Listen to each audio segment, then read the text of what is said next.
Hello and welcome everybody to another episode of the Run.down. I'm your host, Shwinny Poo, and I'm here with Tyrese. That is at London's Theory on Twitter. We are here to celebrate the Knicks handling their business against the Detroit Pistons, and more importantly, maybe most importantly, Dante DiVincenzo knocking one of Evan Fournier's two records out tonight. Single game 3-point makes. Dante hitting 11 tonight. Despite Evan Fournier playing like the fucking spirit of You thought it was game OG 7 of the NBA Finals. It started face guarding him. That was the most loser shit I've ever seen somebody do. Like, where was his energy for 2.5 years in New York? But somehow, some way, you found it against Dante DiVincenzo hitting threes on a random night in March. While you're playing for the worst team in basketball. Congratulations. What a loser. It was really big loser shit. And we're going to talk about that. We're going to talk about a lot of other things. But before we do that, I have to make a few announcements. We've got a great new sponsor. I love betting my friends and betting them on anything sports games. Who's fast? That's what Cut allows me to do. The Cut app is a peer-to-peer social betting platform that's legal in 40-plus states. Cut has customizable odds, tracking capabilities, and an entire social network with group chats, user profiles, and rewards. All payments, no need for Venmo. If you had bet on the Knicks to cover the spread, you would be sitting very happy tonight. If you bet on Josh Hart to get a triple-double, you would be even happier. Use our promo code BelieveKnicks, BLEAV Knicks, for a 10% welcome deposit bonus. Don't forget that promo code, BelieveKnicks, BLEAV Knicks. Cut, put your money where your mouth is. Also, thank you to our sponsor, BetOnline. The tournament is here. BetOnline is your bracket headquarters for this season with the best bracket contest out there, and odds, lines, and info in every game and every round. Right up until the national championship, you can access the most up-to-the-minute wagering information anytime from your desktop or your mobile devices, and even track your bracket real-time all the way through the tournament.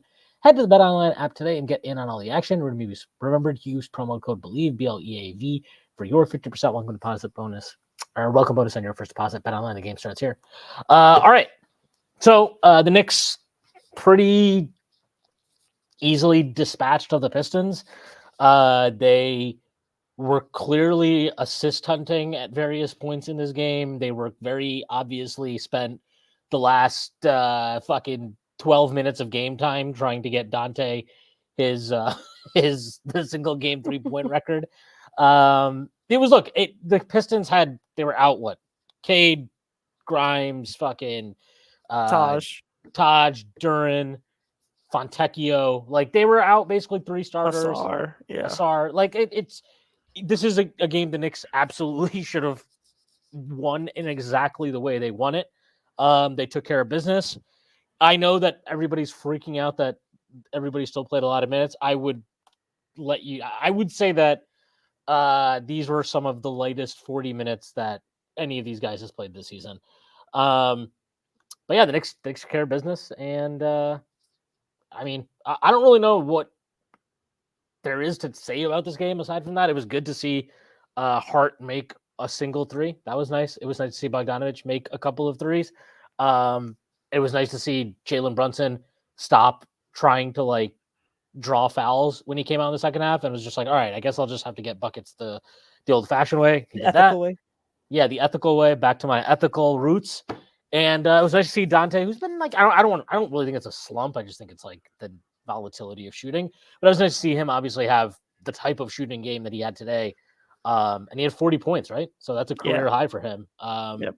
I don't know. There's really not much more to say, but I think the main thing that if I were to take anything away from this game and just kind of how the last few days have unfolded for the Knicks, at some point you just got to understand, I think it's valid to say that they are a team that optimizes players, and the evidence continues to mount. And Dante, Deuce, those two are just the latest to kind of exemplify it. Yeah, I think there's a very good argument that can be made that the Knicks have the best pro scouting in the league right now. They've just been able to identify players who are in the prime of their career or looking to be in the prime of their career, and they've made them look like legitimately high-end role players. And And this goes back to the we hear year, where like they got career years out of Alec Burks and Bullock. Reggie Bullock and Nerlens Noel, and somehow revitalized Derrick Rose. And then Honestly, they even got a shit ton out of Taj that year. yeah, Taj that year was legitimately like his win shares were like mid, like low end 100s, which is like that's high end role player shit. And Taj Gibson was like 33 at the time. It made no sense for somehow that guy to be like a legitimate rotation player with all the minutes he's played and his age at the time. He was actually like legitimately good that season. But yeah, like this just shows that the Knicks, they're competent, they know what they're doing, and that's something that we haven't been able to say about the Knicks in a very long time. But the fact that it reigns true and the fact that you're seeing it with especially their talent acquisition is nothing short of incredible. Yeah. Speaking of the season, Taj's fucking win shares, he had 4 win shares and his win shares per 48 was 1.95. He was an advanced stats demon that year. Oh my god. Yeah, it was really incredible what they got. Jordan Bub posted this. Jalen passed the ball more. He could have had 15. DiVincenzo jokes in his post-game interview. Yeah, I mean, Jalen, just selfish player. He would have had 15 if Evan Fournier wasn't face guarding him, dude. Like, oh my god. He actually would have broken the record tonight. I'm actually kind of pissed. It was ridiculous watching that. Yeah, this is to echo your kind of sentiments here. Chris Bernard, imagine getting an elite 3-point shooter for $11 million. It's amazing how 3 of the best Knicks free agent signings of all time happened within the past 2 years. This is as free and easy of a win the Knicks have had all year, well, besides when they play Cleveland. Yeah, no, I mean, it's Brunson, Isaiah Hartenstein, DiVincenzo. Like, as far as I'm concerned, they're the best Knicks free agent signings since, like, I don't fucking know, Allen Houston or something. Yeah, I guess Julius, but Julius is always a weird one because it's like, it almost feels like they cheated. It just feels like they got really lucky with that one. I mean, but he yeah. still counts. Yeah, he counts. Yeah, it's true. But yeah, I mean, that's sometimes you need luck, right? And so 4 of the Knicks' best free agent signings in their history have happened within the last 5 years. Shout out to the assist from Steve Mills. But like, Steve Mills better executive than Sharon Marks. We could say that now. Yeah, he is. But yeah, it's amazing how much better they've gotten at this. And yeah, I mean, if you want to say, well, they got lucky because Jalen Brunson and he's, Leon Rose's godson and DiVincenzo's his best buddy. And it's like, yeah, well, that's the fucking point, right? Using connections to sign good players, and they've done that. So kudos to them. Yeah, I mean, sorry. Go ahead. No, go ahead. I was going to say, like, you're getting mad at the Knicks for using their connections to sign people to 360 deals. Like, isn't that what stars are supposed to do? Supposed to get guys who are valuable players to take pay cuts and to sign for less money compared to other teams that could pay them more in order to compete and to win? I don't know. I mean, I thought the point of stars is to get your buddies, washed up buddies, a 4-year, $40 million contract. Exactly. Like, Kevin Durant can get DeAndre Jordan paid, and Jalen Brunson gets Dante DiVincenzo paid. So who's really the king in New York? He actually gets Dante DiVincenzo to take $4 million less than the mid-level, which gave them the necessary breathing space under the hard cap that they needed. He was like, "Oh yeah, Dante DiVincenzo somehow, some way, gave his 26 to 30 seasons to the Knicks being significantly underpaid. Like, if he hit the open market this season, you're probably looking at like Duncan Robinson money, like easily. And the fact he's gonna get 2/3 of that for the life of this contract is, again, the Knicks probably have 3 of the 5 best contracts in the league. Honestly, you could argue 4 of the best 10. So great base to build from. Can I read you this Monty Williams quote after the game? Sure. Monty Williams didn't want to. This is from Bondi, by the way. Monty Williams didn't want to talk about Dante DiVincenzo. I don't care about their team. I couldn't care less. Those guys, the way they got those threes, I don't want to be a part of that story. What the fuck is he talking about, man? Oh my god, dude. Jesus, I think we might have broke him. I think we might have broke him. That's sad. It's really funny. Oh my! Like, are you kidding me, man? Like, I'm sorry you're running out a G League team, but come on. That's just like I don't even know what to say. That's just a crazy comment. To like blow a gasket against the Knicks of all teams. Yeah. Maybe he's just mad that he rightfully lost Coach of the Year to Tibbs in 2021. Who can say?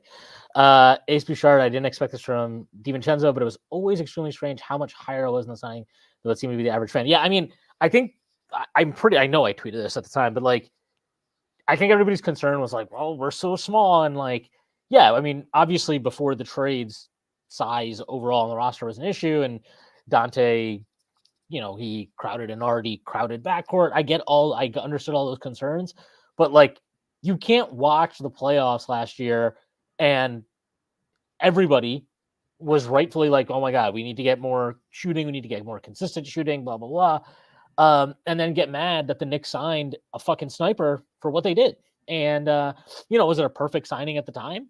No, but you add good players. Don't let perfect be the enemy of good, or better, or whatever how you want to phrase it. And they didn't. And now, obviously, after they make the OG trade, who maybe he will play basketball again, who can say for sure? But like, this is why you make that move. And he's obviously just been absolutely worth the money. Sorry. Here you go. Jalen Brunson's last 3 games, 23 assists, 1 turnover. So even though he hasn't shot the ball well necessarily, though he did close the second half. The second half he was a lot better, but he's definitely taking care of the ball at a high level right now, and he always does. So good for us. The thing, like, the barometer for Jalen Brunson not shooting well is like so high. Like, he had a great game tonight. Obviously finished 50, 43, 100, which is like, oh, I feel like he left some stuff on the table. And then like even the Denver game, he was a little bit under 500, or a little bit under 50%. Like, he shot the ball fine, maybe not from 3, but he was fine overall that game. It was just a stinker against the Nets, but I mean, I think he shot fine. But the fact that he hasn't been turning the ball over, despite the fact that like he's had a lot of traffic his way, he's just incredible, man. What more can you say about him? Just, he woke up, he like rubbed his eyes, and he just walked to 28. So yeah, he was. I mean, I thought like the Knicks kind of dicked around at the end of the first half. They were like just hunting threes, overpassing, kind of like glazing about on defense. And he was like, he was getting like, really focused on like, oh my God, they're not calling these fouls. And the way he started the second half, just kind of like, you knew the game was over. The way he started the second half, that there was no chance they were going to let this Pistons team get back into the game, and they didn't. So yeah, I mean, like, ultimately, this is not like some clutch performance from Brunson, but he ended the game as a competitive spectacle very early in that second half, and that's what it was.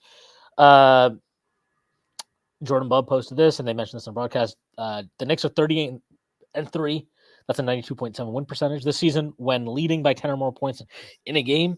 They also have the most wire-to-wire victories in the league this year. So, this team is like, to borrow a football analogy, like, there are teams that are dominant when they are allowed to stick to their game script. This is like the Knicks are that. When the game goes exactly as Tibbs has kind of like pre-planned it, when it goes according to plan, they are basically a undefeatable team almost. Like, they're really, really good at just taking care of business. And that speaks to the quality of their talent, but also like how focused guys are and how prepared they are, which is obviously a testament to Tibbs and the coaching staff. So kudos to everybody for on that kind of record. Lucky Ducky, can we trade Hart to the Warriors for a season and then get him back? No, after he worked with JJ Redick, he would be shooting like 45% from 3. Trust. Dude, he's just... he made one today. He made one. I will say, with JJ Records' track record of helping Knicks with their shooting, who can doubt his credentials? The good news for us is that his shooting cannot actually get worse. So like we'll see what JJ Redick gets done with him. Hopefully it's better than whatever the fuck he did with Grimes this summer. Neo Schmidt, give me more Villanova guys. Kyle please. Lowry's coming. Yeah, can we just Mikal Bridges that ship No, is no. that ship is I sailed. do not want McCall Bridges on this team, man. I'm sorry. Like, we gotta stop with the McCall Bridges shit.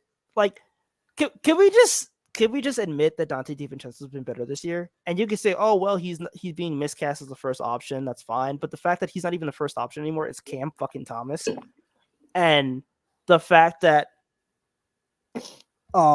despite the fact this guy is a 3-and-D wing. He doesn't play defense. His three ball's been mediocre. Granted, his looks are tougher, but he wasn't that good of a shooter even when he was like a role player, and he didn't really take them much at volume. I think when you have to consider the fact that you're playing with Julius Randle, and I think that's a big thing, Dante DiVincenzo just fits so well next to Julius Randle and what the Knicks want to do with their offense. He just takes the threes that a lot of people won't take, and he takes them at a volume that a lot of people won't reach.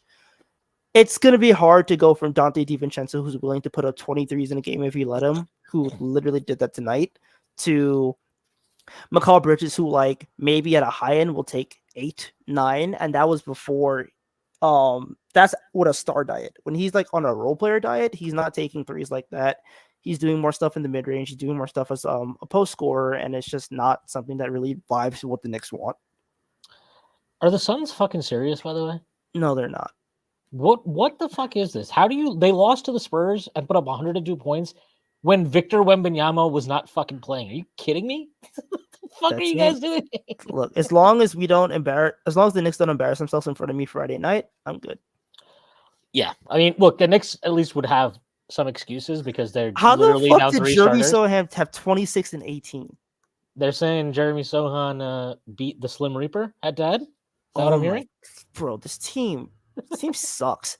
I'm sorry. Does anybody legitimately buy the Suns as a contender? Like, I just have to get. Oh yeah, no, somebody does. I actually had a very lengthy debate with that person on Saturday on Twitter. His name, you may be familiar with his game. His name is Billy Reinhart, and apparently the Suns are a true contender, but the Knicks are not because the Suns are starting Yusuf Nurkic, and you want to tell me they're a contender? The Suns are also Beal starting Bradley Beal. I'm sorry, bro. 3 Grayson Allen is your starting small forward. Though he has actually been like balling for them. He has been, but like Grayson Allen is your point of attack defender. Yeah, say that out loud and tell yourself you're a contender, and I swear the universe will sucker punch you. Like, you cannot tell me that this team is serious, man. Royce O'Neal and Bol are not taking you to the finals. Yeah, and I want to read this because I thought it was a really good piece that Jeff wrote up, kind of inspired by the game on Saturday against the Nets. This is from Jeff, our good pal, who's on here quite often.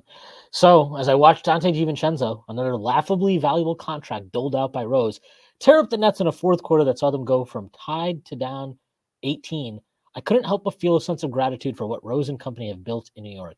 Not because they landed a single superstar who will likely get some MVP votes this season, they did, but because he didn't try to skip any steps. He built the hard way, the right way, the New York way. And like, again, just all these guys, they're just getting so much value out of them, and they've completely, I mean, we talked about the free agent signings, but even like getting Josh Hart for what they paid was awesome. You know, a fucking late first and Cam Reddish and a bunch of crap. Like, it was a fucking home run trade for them. And that's even with Josh Hart basically scoring at like poop levels of efficiency for a perimeter player in the NBA in 2024. Like, he's just giving you so much more value than what that it makes up for how bad his scoring has been this season. So, just shout out to the entire front office for the job they've done, and honestly the coaching staff who's taken these pieces and maximizing them. Ace Bouchard, Evan Fournier was playing against the Knicks like he used to against the Celtics. He only comes prepared for revenge games, not in terms of stats. He played super hard today. It was very, very funny to watch. John Leary. Also, Knicks' number 1 target was Strus. I know he's been good, but I prefer Dante. Yeah, that was actually reported. I forgot where. But yeah, Strus was apparently their number 1 guy, but he got priced out because Cleveland was willing to go to what? I think they gave him 4 years, $63 million. Strus is a good player. He's nuts. Actually, yeah, I mean, he's been good for Cleveland, so whatever. But like, DiVincenzo has been just a better player. So, and he's younger also. So, this is like shows the kind of legwork the front office is doing, though, right? Where it's like, hey, this was our primary target. We have a walkaway number, though, and we're not gonna move beyond that. And then they had a secondary target, which was DiVincenzo, obviously, and they got it done. So that's how a good front office works. You have primary plans, secondary plans, tertiary plans, and obviously these guys are fucking prepared. So yeah, I mean, they know more than me. I thought Torian Prince was the answer. So yeah, that was I'm strange. That was a bad arc for you. I'm sorry. It's all right. Sorry. It's all good. I was not enthused about getting OG Anunoby, so you got me. I got you beat there. Jordan Bubb, most triple doubles over the past 2 months. 1 Domantas Sabonis, 11. 2 Luka Doncic, 9. 3 Nikola Jokic, 8. 4 Josh Hart with 6.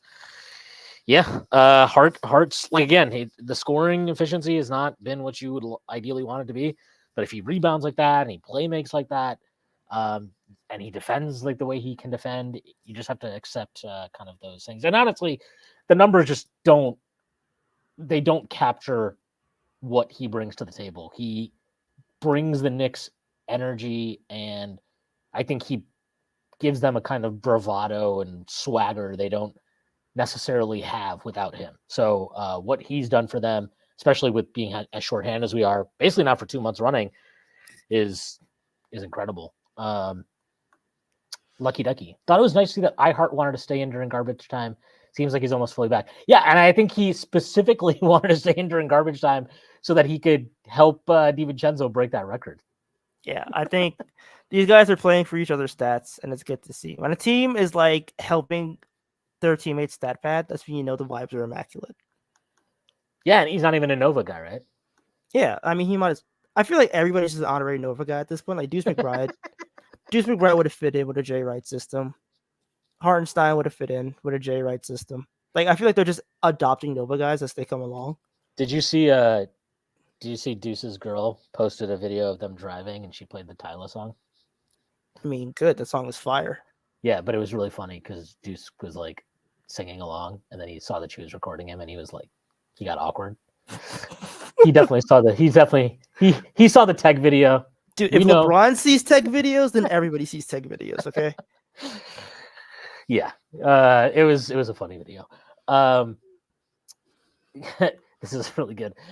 Jordan Bubb again. The Pistons have not beaten the Knicks since November 6th, 2019. Tonight's loss makes them 0-15 versus the Knicks during the 2020s. You know what? That's real. It is real.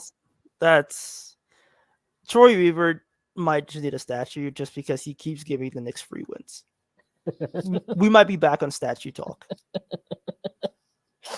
I don't want to be a part of that story. Let me tell you that.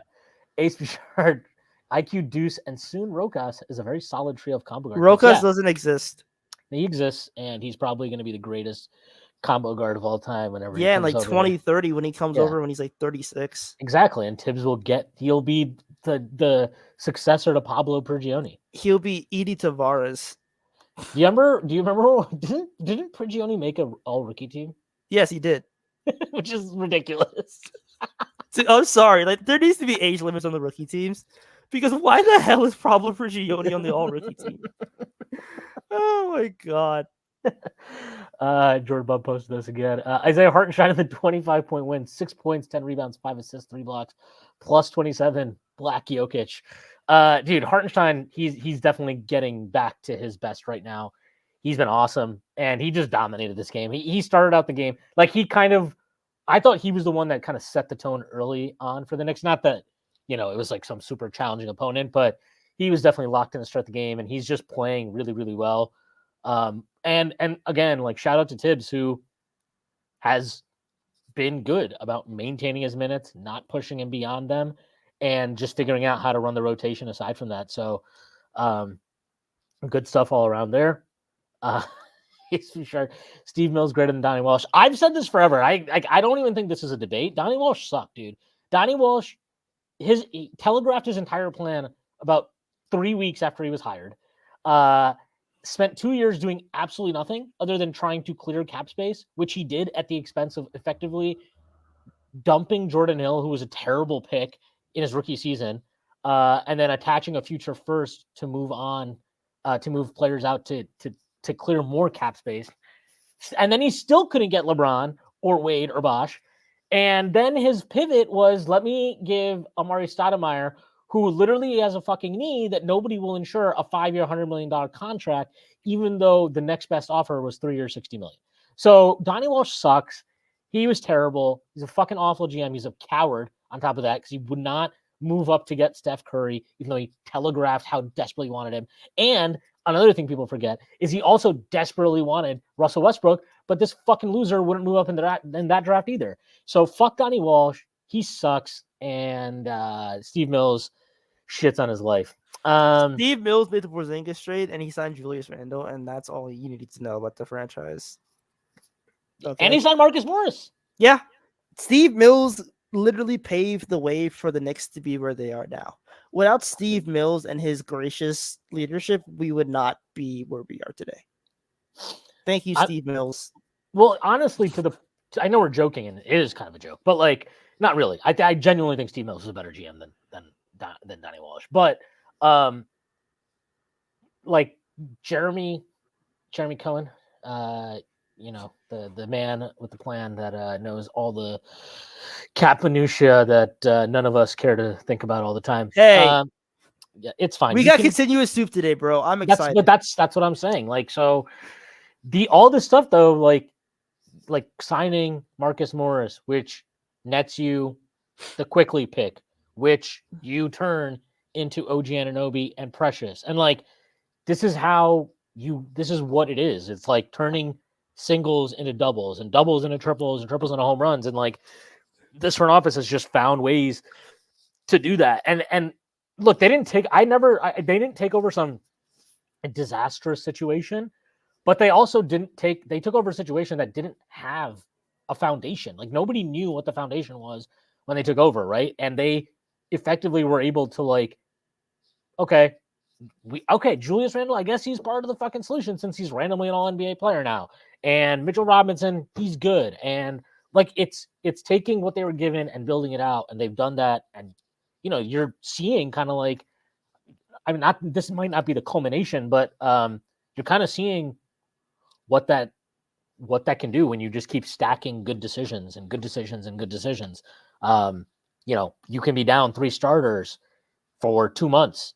2+ months, really, given the fact that Mitch has been out too, or Mitch has been out since mid-December. But like you can be missing all these guys, and you can be sitting here, a half game out of the 3rd seed in the Eastern Conference. So shout out to them. Chris Bernard, there's really nothing to talk about tonight, so can we dunk on the Nets for their phenomenal process? Houston was like, hey, you want a top 2 pick who's young and your own picks back for a role player? Okay, first of all, don't buy the Jalen Green hype. He's still not good. But he might be better than Mikal Bridges, though. I mean, that's a low bar to clear. It's Mikal Bridges. Look, you guys need to stop falling for newly born fathers and March Madness in the NBA. When he's putting up stinkers in November, come back to me. I'm a hater until proven otherwise. I will say though, that deal, I think Nets fans denying that deal was on the table for months on end, just for it to be like, oh yeah, no, the deal was on the table, just makes it look hilarious.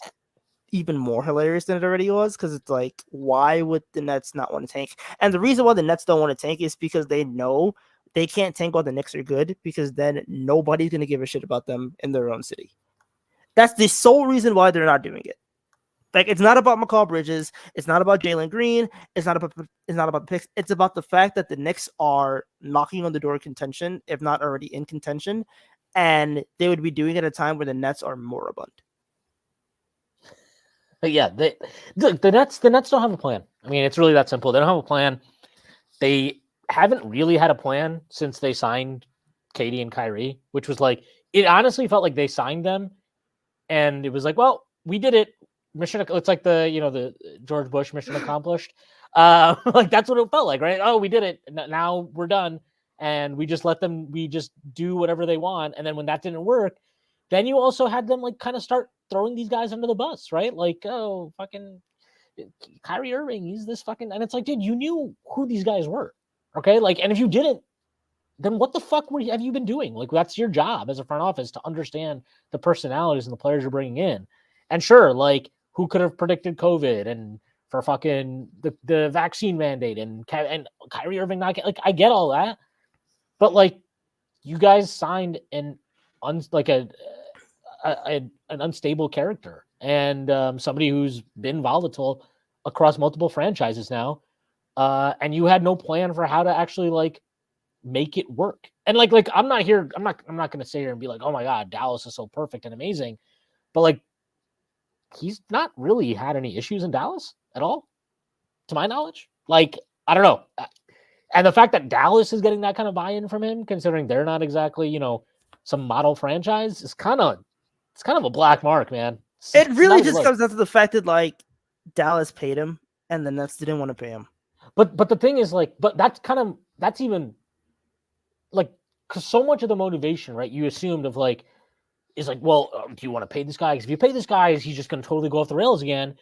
And clearly that's not, I mean, look, it's just the first year of his, he's on a 5-year deal, right? So like, it's not the first year of it. The 3-year deal. Oh, that's right. It was like 3 years, 100, whatever. Yeah, it was a 3-year max deal. Yeah. But whatever, like they gave him that and he's been fine. You know what I mean? He's not been like a problem for them. So I don't know, man. It just, and even like Durant, like, look, say whatever you want about the guy. He basically has gone back to being a durable player since he left fucking Brooklyn. So I don't know what the hell was going on in Brooklyn for all these years, but it's not a good look. I think that's the easiest way to put it. Tom Thibodeau said Bojan Bogdanovic. This is from John Leary, by the way. Posted this. Tom Thibodeau said Bojan Bogdanovic got nicked up tonight. Asked what happened. Thibodeau said Bogdanovic had soreness, and asked for Bogdanovic was sore. Thibodeau said soreness. He was wearing that athletic tape on the back of his neck. Yeah, it was definitely his neck. I don't know what the hell happened. Yeah. So all I'm saying is they both came injured. Troy Weaver sold us damaged goods, so maybe the statue's on hold. But also that explains why they've probably been sucking shit. I need something to hang on to. You're leaving here with something? I'm leaving here with something. Quentin Grimes is just ass. At least our guys are hurt. I mean, look, I gotta say, when we signed Dante, I remember like I was kind of resistant. Josh Hart. Holy shit. What?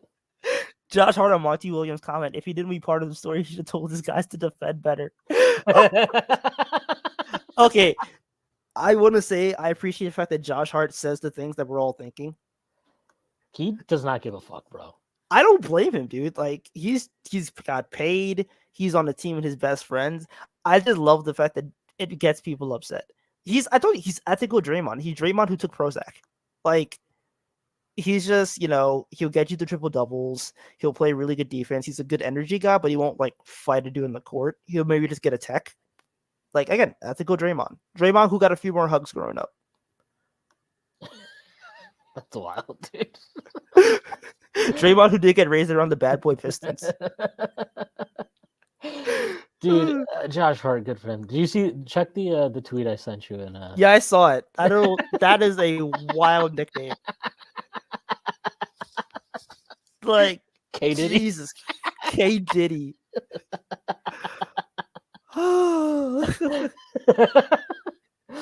Yeah, this is Jordan Bub. Should we talk about Jonte Porter and gambling and sports in general, or like it the night? Or I don't know. I mean, look, I just think like the league. I don't have a problem. Honestly, I think people are moralizing about this a little bit too much. But like, I don't have a problem with the league leaning into gambling and taking them on board as a partner and all this stuff. But it's obvious that they don't. To me, it just seems like they've rushed into it. I think some of the stuff with like the parlays and like every fucking show now is about this shit. And I think that's a bad look because you don't want your entire following to be a bunch of fucking dudes on here that are like obsessed with, like, you don't want everybody being FBL Sam. You know what I mean? I was just about to say you don't want a bunch of Sams watching your product. Did you just see fucking random tweets like, oh god, Bro, I Sam can't believe tweets, Marcus Sasser hit that jumper. dude. Sam tweets be like, "Damn, bad beat. We'll get him again next time." Like he's been ethical about his tweets, which I appreciate. I mean, Sam will be like, man, I can't believe Vitaly Kopachenko hit that 3, and I'm like, there's a dude in the NBA with that name. What the fuck are you betting on, man? I'm gonna start reading off Sam tweets from his parlays, and oh, Neo Schmidt, I believe in the power of friendship. Yeah, look, the vibes are good, man. The vibes are definitely good with this team. So good for us and good for the Knicks. Well, Clyde Fraser, Booker to the Knicks. I don't think he'll move this summer, but if he was to be available this summer, I'm sure the Knicks would be very, very interested. yeah, in they would Devin be throwing Booker. Dante DiVincenzo like fucking that Simba meme from Lion King. They'd be like, "Oh, you want Dante DiVincenzo, Miles McBride? Here you go." Long live long live the king. Legitimately, long live the king. So you're saying Leon Rose is Scar? Absolutely. Are you kidding me?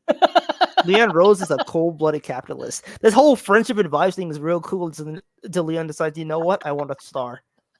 And then he will be the most cutthroat he'll fucking Cersei everybody. That's wild, because that could mean so many things.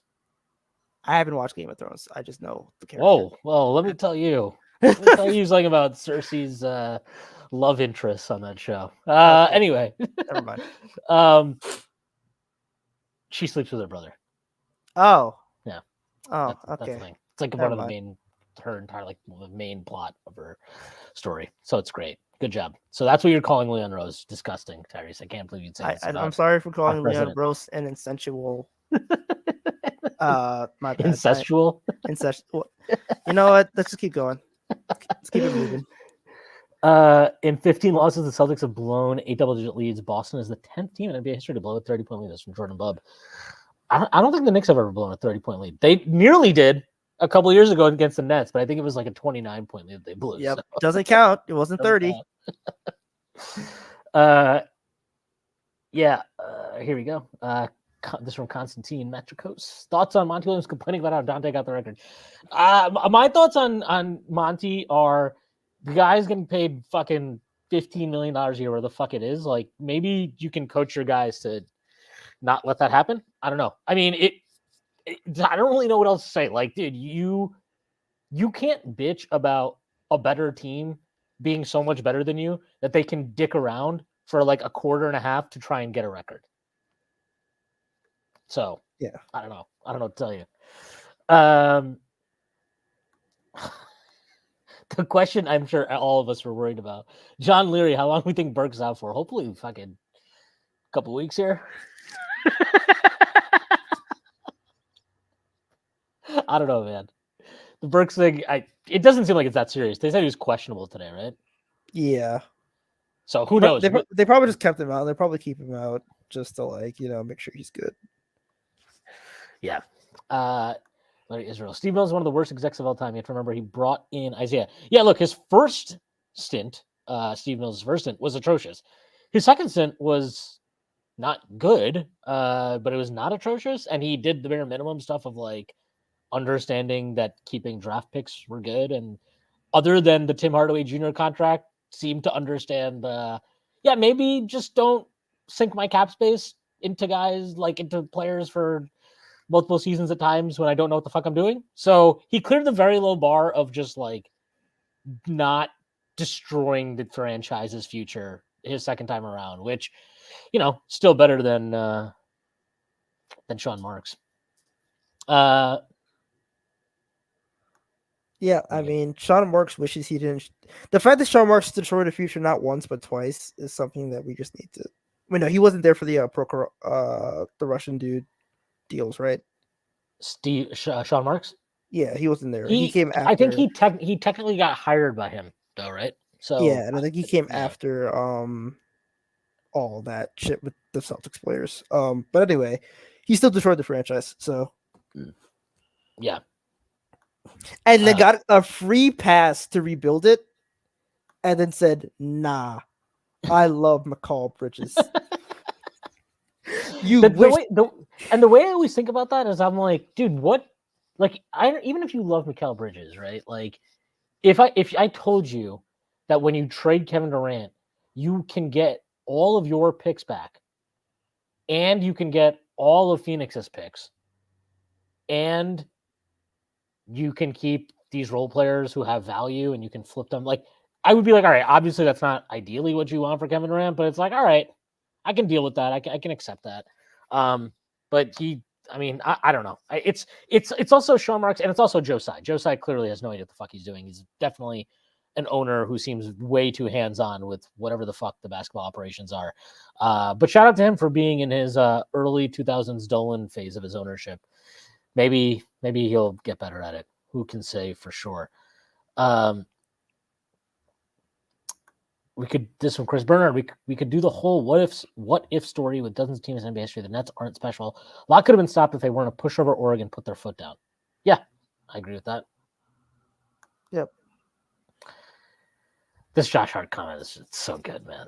It's so good. I'm just gonna put this comment up, but I'm not gonna read it because, as far as I'm concerned, Evan Fournier can go fuck himself.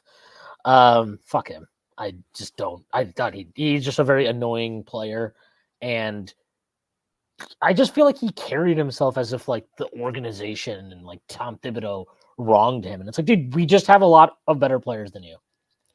Also, you're on the Pistons right now. You're fighting to stay in the league, or rather than not stay in the league, but like actually get paid like a role player, rather than more than just minimums. It's just, I'm sorry that you're bad. Like, it's not Tom Thibodeau's fault that you're bad. Yeah, you suck, dude. I don't know what to tell you. Like, you're shooting dog shit from the field and dog shit from three. Like, what do you do? Yeah. Aside from bitch, complain, and speak French. And ride a fucking moped to the Garden. You know, you can't do that shit in Detroit. They'll jump your ass.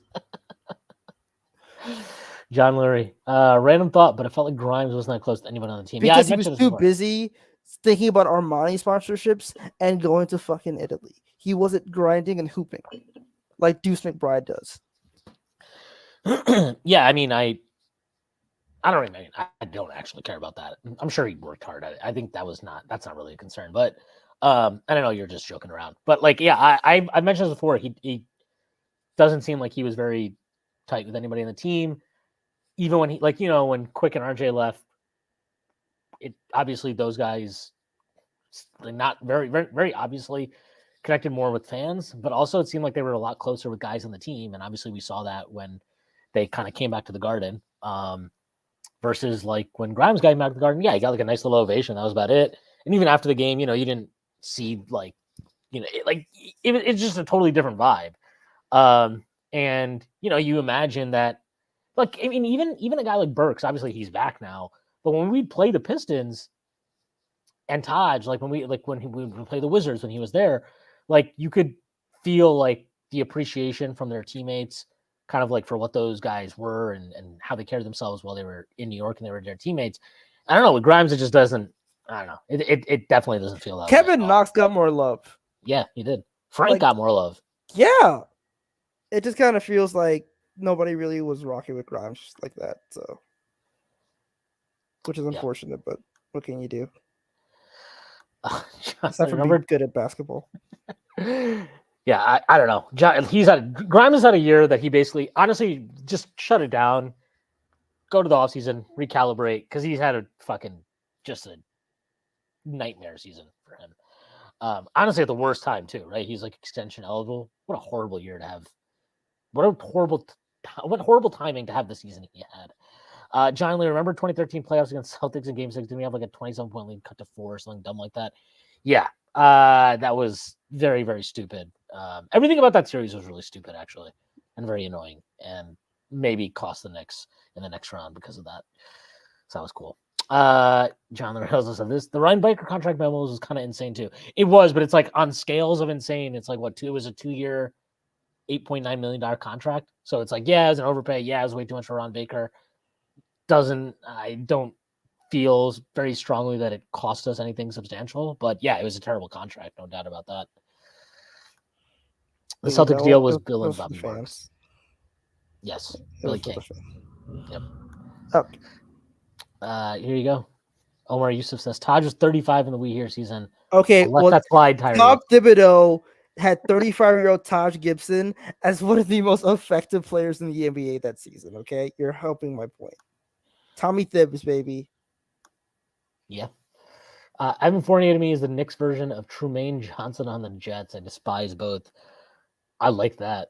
Trumaine Johnson was terrible. What a fucking awful signing. The Giants, he was a Kenny Galladay. That's what Evan Fournier is for the Giants fans in here. I'm trying to think of like what a Bills signing would be. Not in recent years. Maybe like fucking back in the day, Derek Dockery. The Bills signed this guy, a fucking left guard, to like a huge contract in the mid-2000s, and it was like, why are we paying this guard like a left tackle? Like, what are we doing exactly? Also, we're terrible. Why are we paying for a fucking left guard? That was great times. Good times being a Bills fan all the time. John Larry, why was the media always talking about Evan being a good soldier? Didn't he complain publicly multiple times? Yes. He also didn't he say something like, "You have hate in your heart for me" or something? Yes, he's like, you have hate, venom, like you just want to spit on everybody. Like, come on, dude. Why are we acting like Evan Fournier, which is a good soldier who did nothing but like, just sit and root for the team? Like he was a loser. He was publicly and privately a loser. How do you say loser in French? I don't know, but like he was that. I mean, yeah, he's Pepe Le Pew. Pepe Le Pluser. There we go. He was a fucking loser. Oh man. The only reason Fournier didn't accept his benching is because France hasn't produced a good guard in the last 20 years. True. Killian Hayes, where are you? Not even signed by the league, dude. That's so sad.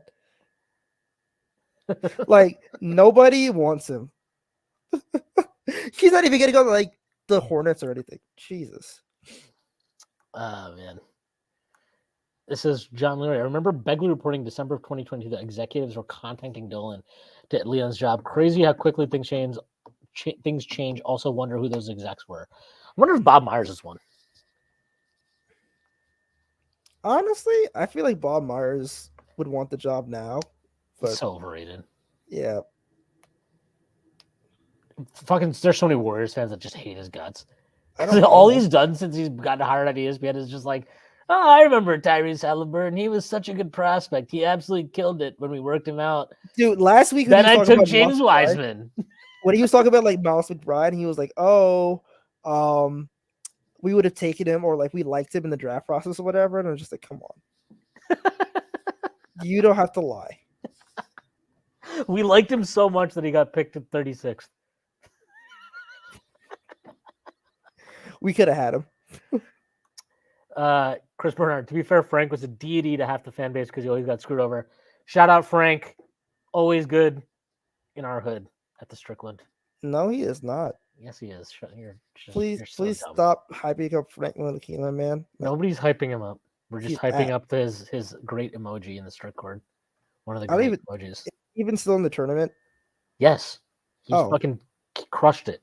Destroyed quick in the second round. Can we stop voting for the Frank emoji, man? Let's be civilized. Let's be decent. Crushed quickly in the second round. Oh my! You let him crush quickly? It's a great emoji. What do you want me to do? I can't deny the greatness of the emoji. What a sad turn of events. Quickly does. Why don't you fucking vote in the tournament, scumbag? Because I work all day. Oh, right. Takes so long to click an emoji. Get a life, dude. Sorry. You're in there. I see you. I see you during the day, in the mornings, with your fucking stupid ass comments that I wake up to. And then I don't comment again until 12 hours later. Knicks have the number one defense in March and is 10-1 in March. So I'm above. We're what? We're 10-1 in March. What the hell? That doesn't seem right. That doesn't make sense. No, no way we're 10-1 in March. I do. Maybe we're 10-1 against the spread. I don't know, like that. Maybe Wait. it is. But Yeah, 'cause I'm about to say we definitely lost to the Hawks. yeah, we lost the Hawks. We lost obviously at Denver. We lost in the Magic. No, Ugh. no. Did No, we we lose? didn't lose. No, we smoked the Magic. No, We lost to the sorry. Sixers. We lost to the Sixers. Yeah, I was going to say, yeah. We lost to the Sixers and we lost to the Hawks and we Yeah. lost to the Nuggets. You are fake news, Jordan. Come on. No, I don't know. I do buy I'm pretty sure that we are the first number one defense though. Yeah, we are the number one defense though. Yeah. He posted We're this special. also. Jalen was like, "Bro, slow down." Dante DiVincenzo talks about feeding off the MSG crowd and then speeding him up as he got hot tonight in his 40-point performance. Yeah, he was definitely just getting his shots off at the end there real fast. Larry Israel says this: the Knicks are 15 games over 500 with second best net rating in Eastern Conference despite all the injuries. It's pretty impressive. It's very, very impressive, man. They have done phenomenal work. I did want to talk about something unrelated to what comments have been posted here, but you mentioned earlier that you think the Knicks have the best or among the best pro scouting in the league. I actually have a theory that I feel really, really strongly about. I think their biggest market inefficiency that they have over the league is they are phenomenal at self-scouting. And I think they have a really keen understanding of when are optimal times to trade out players and understanding what the margins are for them that they need to improve on year to year. And I think we've seen that very, very consistently over their time in New York. Yeah, I think that's a good way to put it. They just know their team. And I feel like a lot of front offices don't know their team the way the Knicks know their team. There's just the investment in scouting, the investment in analytics. I know there were like articles released when like they had the NOAA tracker system or whatever, and the fact that they've invested so heavily into like understanding their team just kind of shows, and it's the reason why they're prevalent now because they know when to pump and they know when to dump. Yeah. I mean, and obviously it's not to say that they've nailed every move because that's not possible. And I think it's fair to argue that like they sold low on Grimes, but I also don't think they really had an opportunity to sell high on him. And I know that people will be like, oh, they could have traded him for, Mitchell. And it's like, dude, the trade was not fucking Grimes for Mitchell. Like that was never the trade. That's the entire fucking problem. And Begley has reported, your favorite beat writer, Tyrese. He reported at that time that the idea that Grimes was untouchable was bullshit. It was never that Grimes was untouchable. It was that Grimes was untouchable given the other demands that Utah had. It was just not going to happen. So I don't really think they had a chance to trade high on him. And look, I don't know what the hell was happening behind the scenes with Grimes this year. Clearly, it seems like he was really unhappy here. Maybe they could have played that out, maybe whatever. But like the fact that they moved him when they did, and they're not like, a thing that a lot of front offices do, right, is hold on to players for too long, overvaluing their own talent, not being able to cut ties when it makes sense.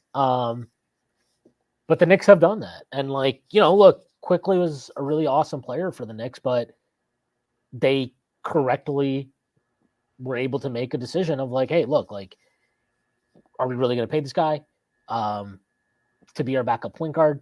And if not, how can we use him as an asset? And they not only did they use him as an asset, but they used him again to get the player who they clearly had been targeting for an extended period of time is like, hey, if we get this guy, he balances the team out. You know what I mean? He brings balance to the force. But like really, that's what they did. And it doesn't like whether the fact that they were right kind of just shows that they're self-scouting and then how they apply that into like making moves is just really, really on point.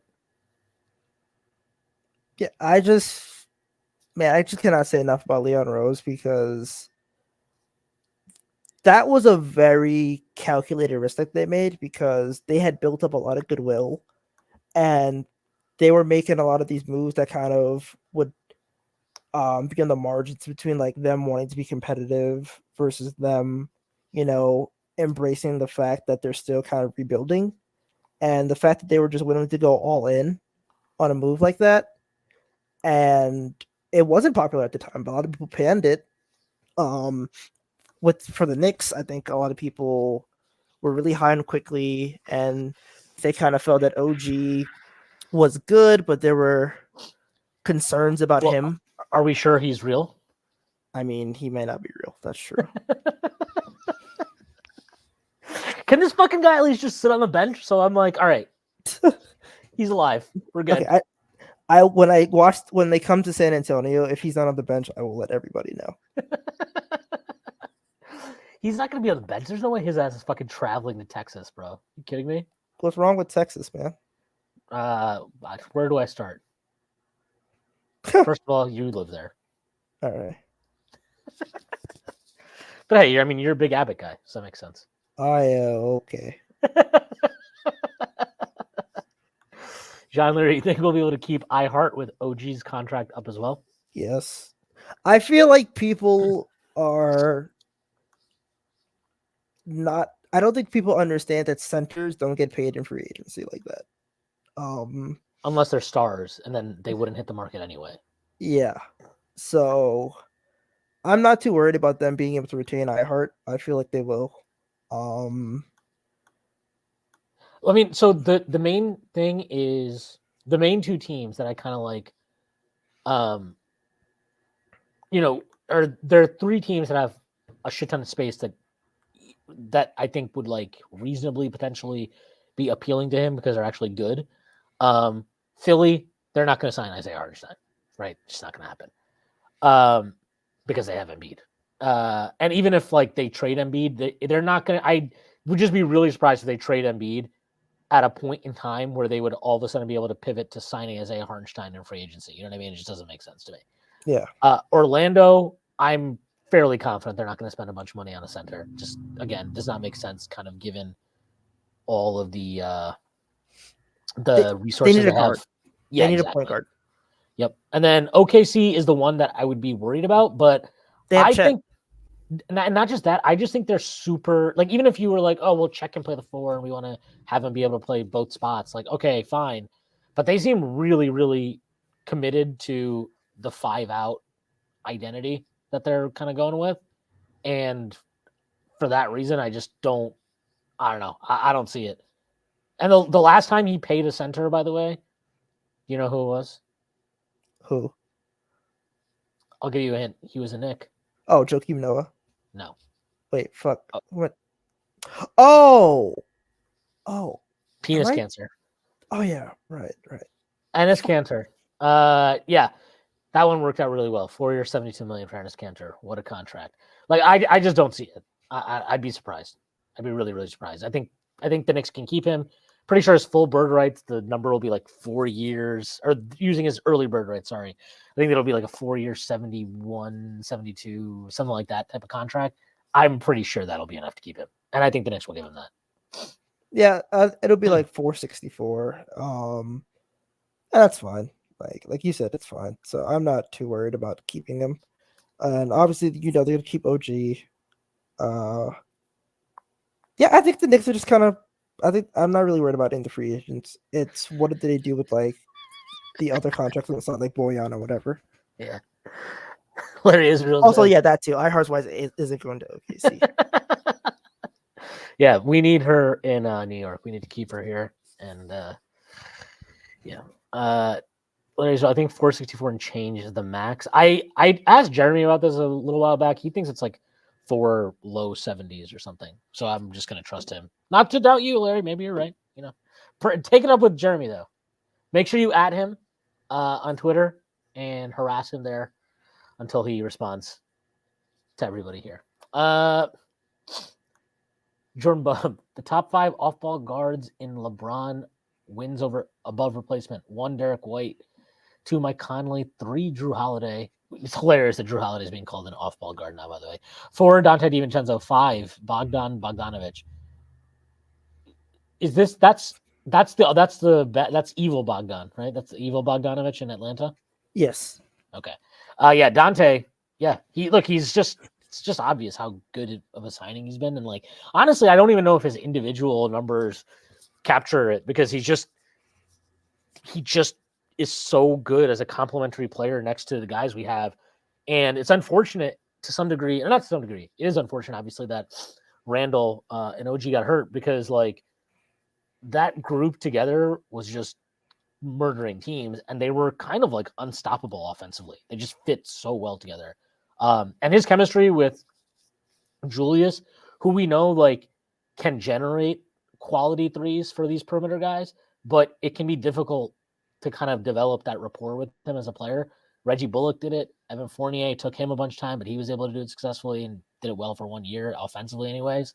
But like Grimes never was able to. You know what I mean? And you know, it's what it is. But he was fantastic. I thought even before the injuries. Obviously, his play since then has been awesome in a totally different way as well.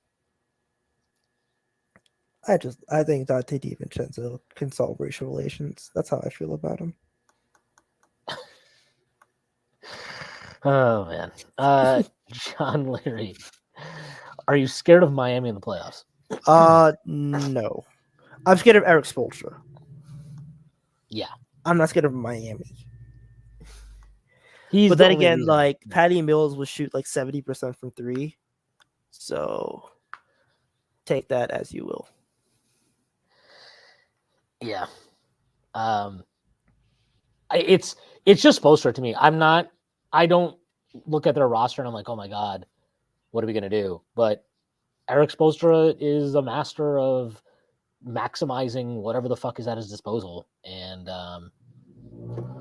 until you slay the dragon, you just got to be scared of him, I guess. Yeah, it was like similar thing with like the Bucks where they lost to them in the bubble and then they beat them again the next year. It's like until you actually do it, I think you're always going to be like trepidatious about it. Yeah. J.K. Grimes couldn't shoot threes off movement, dribble handoff nearly as well was the problem. Yeah, and he also just didn't try. He just wasn't doing it. So whatever. Not our problem anymore. So Jordan Bob posted this. Josh Hart's continued quote about Monty Williams. What else there to say? We've got a guy that's hot. We're going to try to find the guy that's hot. That's common sense in basketball. Monty Williams. Don't tell Monty Williams about what's common sense in basketball, buddy. All right? Monty Williams is like, they gave me $100 million for a reason. Oh, by the way, can we talk about one thing? Dude, Jaden Ivey was fucking terrible. Holy shit. I told you he's a good. Yeah, but this is like unbelievable watching whatever like that. I'm pretty sure he did not make a single good decision the entire game. That was one of the worst performances I've ever watched. That was wild. Yeah, he just doesn't do anything good on the court aside from run fast. So I don't know what you're supposed to do with that long term, which is why I was like, if Grimes ever got his shit together, then he would make more sense next to Cade. But I don't think he's a bust, but like he doesn't play defense well, and offensively he doesn't do enough to warrant usage. But without usage, he doesn't have any redeemable skills. It's realistically the RJ Barrett conundrum. He also is just in a spot with like a coaching staff that's probably absolutely terrible at even understanding what. And they didn't even like him in the first place. Like the way they were playing him and utilizing him early in the season, it was like Monty did not want him on the team. Yeah. So I think he's a guy that they're probably going to end up selling low on because you have all these draft picks and guys you want to invest in, and you just cannot afford developmental minutes, and they have so much cap space that they're going to bring in vets. So, by the way, can I say how funny it is that like Ime Udoka figured out how to use Amen Thompson properly in like half a season, and Monty Williams was like having Asar Thompson line up as a corner shooter. Yeah, the Thompson twins are going to be such a study on development because one of them might really blossom to something, and then the other one is probably just going to stink, and it's just because they're in wildly different contexts.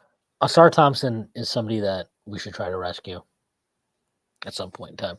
There is no role for him on this team. Not right Unless now. you want, like, he would be super Josh Hart.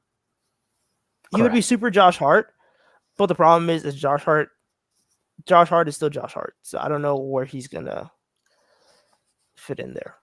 I can fix him, Tyrese. All right. You know what? If you insist, I'm not going to stop you. Well, Clyde Fraser says, which former Dante DiVincenzo team could use him the most right now? Warriors, Kings, or Bucks? The Bucks, The Kings. for sure. No, the Bucks. Oh, I was gonna say, honestly, the Warriors could use him. Probably more because like they just don't have athleticism. Isn't that the Bucks' biggest problem though? No, I mean the Bucks have like kind of figured it out. I think they realized, oh hey, we have Giannis and Brook Lopez. Our defense shouldn't be this bad. I mean, they did also. Didn't they lose to some horrible game last week? I know they beat OKC yesterday, which is a really impressive win, but they just also dropped a game that was like ridiculous. They also almost blew their lead to fucking Brooklyn the other night too. I don't know. I'm still out on Monty Williams. I'm out on Monty. Or sorry, Doc, I should say. Doc Rivers. I mean, obviously, you should always be out on Doc Rivers. That's not the problem. They had that game against the Kings where like they just got destroyed. Yeah, that's the one. That's what I was talking about. Yeah, and like they lost to the Lakers without LeBron, I think. Where D'Lo like fucking gamed them. But I mean, like D'Lo's been hooping though. Oh my god. I'm just saying. He's not my favorite player, but he hasn't hooping this year. I mean, he's 60 true shooting, which is good for him. It's good for anybody. Sure. Larry Israel, are more Knicks having career seasons than the Heat? I think so. Yeah, definitely. Yeah. I still think Jaime Jaquez is whatever. I think he had a nice start to his career, but I think he's of a certain complexion, and I think that there's a certain contingent of the media in a certain northeastern major city that likes to hype up these type of players. So shout out the Boston Celtics, who blew a 30-point lead today, by the way. John Leary, I thought today's update regarding OG and Julius were good, I guess. Nothing concrete, but seems like progress. I think Julius will be back the last 2 weeks of the season. I think with like 5-6 games. That's when they'll bring him back. I think they'll dial up. I think he'll probably start taking contact next week, would be my guess. And then they'll ramp him up for like a week and a half, and then bring him back to close the season. OG, who knows? Who knows? Whenever his elbow is right, I don't want to talk about OG anymore. I have. If you want to hear my thoughts on OG Anunoby, look at Omar's Twitter feed. Yeah, or that. But just listen to the pod that me and Stacey dropped this morning because we talked about this a bunch. Like, I'm very, very perplexed and confused about the entire thing, and I want him. I want the proper medical attention and care to be followed, but I also am like, dude, Josh Hart is playing like 50 minutes a game. Can you please give us something? Whatever, kind of split the difference between those two opinions. That's where I land. This is crazy. JK, is Jay Ivey a bust like Dennis Smith Jr. level? Maybe. He might be. He might be. Honestly, Dennis Smith Jr. seems like a good comp right now. It's wild. And Dennis Smith Jr. had to reinvent himself as like a defensive stopper in order to like so stick funny. in the league, and he's still just a minimum guy. So, yeah, honestly, if I were, I bet you Dennis Smith Jr. could probably get more money if he went to Europe than playing over here. Yeah, but it's love of the game. I think he also said he wanted to like play in the NFL at some point. He was like training for the NFL. Like, all right, I'm out, man.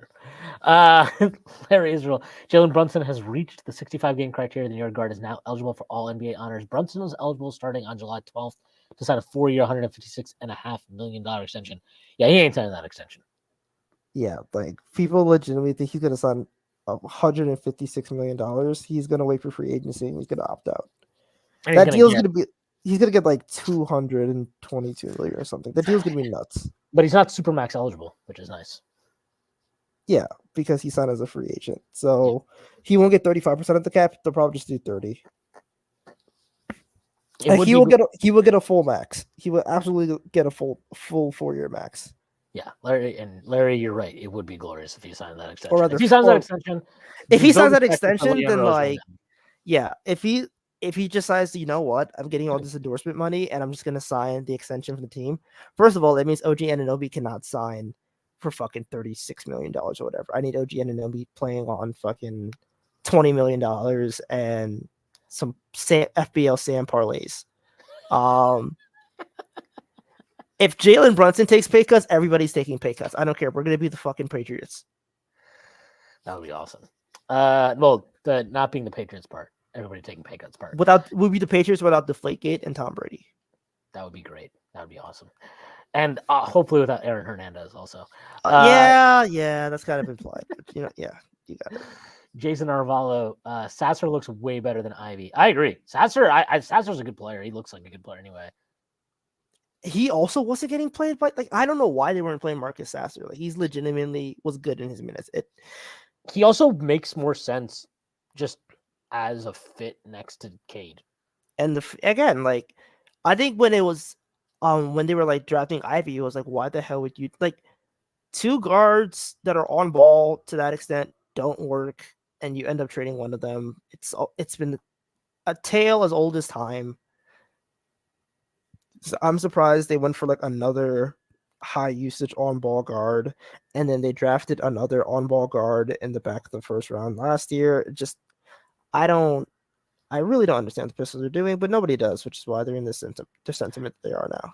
Yeah, I always thought it was a weird thing when people were like, how could any team take Keegan Murray over Jaden Ivey? And I'm like, look, I thought Ivey was a better prospect, but I also never thought that was a bad pick for the Kings, and clearly it has been a good pick for them. And also, same thing with like Brandon Miller and Scoot, and I was like, he's 6'8" and shoots. Like, it's pretty simple. Not to mention the fact they have LaMelo. Like, what is LaMelo and Scoot gonna do? And now you're seeing it now. It's like Anthony Simons is good and Scoot Henderson sucks, and now they have to decide whether or not Scoot Henderson's going to be like an NBA player for them, or they're just going to go with Anthony Simons and Shaden Sharp. So, yeah, very interesting to see what'll happen there. A lot of teams make boneheaded decisions. For sure. Chris Bernard, weird question, but here it is. Would you do the Markelle Fultz package for Ivy if it ever became available? I would, but I also think that like the Knicks just are not going to develop him. It's just not going to happen. Yeah, like if the Knicks are going to acquire a player, they're going to be developed and they're going to need to fit within the framework of what the Knicks want. Like what the Knicks are missing right now, aside from like bona fide superstar talent, is maybe some more athleticism on the wing. Like they have OG, but aside from OG, who really can like play either of the forward spots, shoot the ball, and realistically be able to like hold up against NBA level defenses. You see it with Boyan, where Boyan will like dribble the ball and just dribble it off his dick because like he cannot get to his spots anymore because he's 35 fucking years old. So like they're just missing athleticism on the wing and they're missing somebody else to rotate defenses that's in Jalen Brunson. Those are like the two things that they need. Yeah. Yep. Definitely agree. John Leary, we can close with this. Yes. The 23-24 Yes. Knicks sweep the 2020-2021 Knicks in a playoff series at full health for both teams. Yes. Yes. Okay. Yeah, like it's not even close. First of all, the Knicks could not score, and the Knicks literally had to hold teams under 100 to win games. It's kind of similar to what the Knicks are now, and that's with 3 of their starters missing, and them playing Bojan Bogdanovic and Alec Burks minutes. So you're taking a fully healthy Knicks. They would have the best wing defender in the league. They would have an all-star level point guard. They would still have all-star level Randall. They would have 48 minutes of elite rim protection. They would have elite shooters up and down the floor. Miles McBride is probably their 8th man, and Miles McBride is better than Elfrid Payton and Reggie Bullock. Like it wouldn't be close. Yeah. I think they would destroy them. I mean, even just like Mitch is better now than he was then, right? Like Hartenstein is way better, as good as Taj and Noel were for us that season. Hartenstein is totally, he's in a totally different weight class. Precious is better than Taj was probably at that time. He's definitely better than whoever the fuck. Who was that random big we had that year? Norvel Pell. Yes, Norvell Pell, better than Norvell Pell. Yeah, I think it would be a wash. It'd be ridiculous. OG, I mean, I think it's almost, it's crazy. Those guys have been out for so long. It feels like I don't even remember. Like, I'm like, fuck, like, I don't even remember what it looks like anymore. I need to watch highlights of them. Please come back very, very soon. Very soon. All right. We're going to wrap it up here. Thanks to everybody that joined us in the chat today. Really appreciate all your support. If you haven't done so already, please hit like, leave us a thumbs up. All your comments are very helpful to us. Subscribe to the channel if you're not already subscribed. But yeah, again, thanks for joining us. Thanks for all the comments and everything. We appreciate it. And without you, none of this would be possible. Thank you to our sponsors, BetOnline and Cut. Tyrese, anything you want to plug before we get out of here? Plugging the fact that Evan Fournier will not exist in the history books by the time the Knicks come to my city. So great day. What a day. I have nothing to plug personally, but I'm going to plug again. I did read out that excerpt or that paragraph from Jeff's piece that he dropped today. Definitely recommend reading that. It was really, really well done, and really just kind of highlights how great of a job Leon Rose has done, especially in comparison to a guy like Sean Marks, who's been absolutely atrocious for the Nets ever since they signed KD and Kyrie. So definitely worth checking that out. Aside from that, I got nothing. So everybody have a great rest of your night and enjoy the Knicks day off tomorrow. We'll be back on Wednesday for the post game after we play the Raptors. Also, good to see both RJ and Quick were back with the team today, so they might be actually playing on Wednesday. We'll see. Obviously, those guys have been through a lot, so still wishing them the best and everything, and good to see them back in on the team. Maybe they can get back down the floor too. So we'll see how that goes. But we'll be back on Wednesday, and we will see everybody then. Thank you, and good night.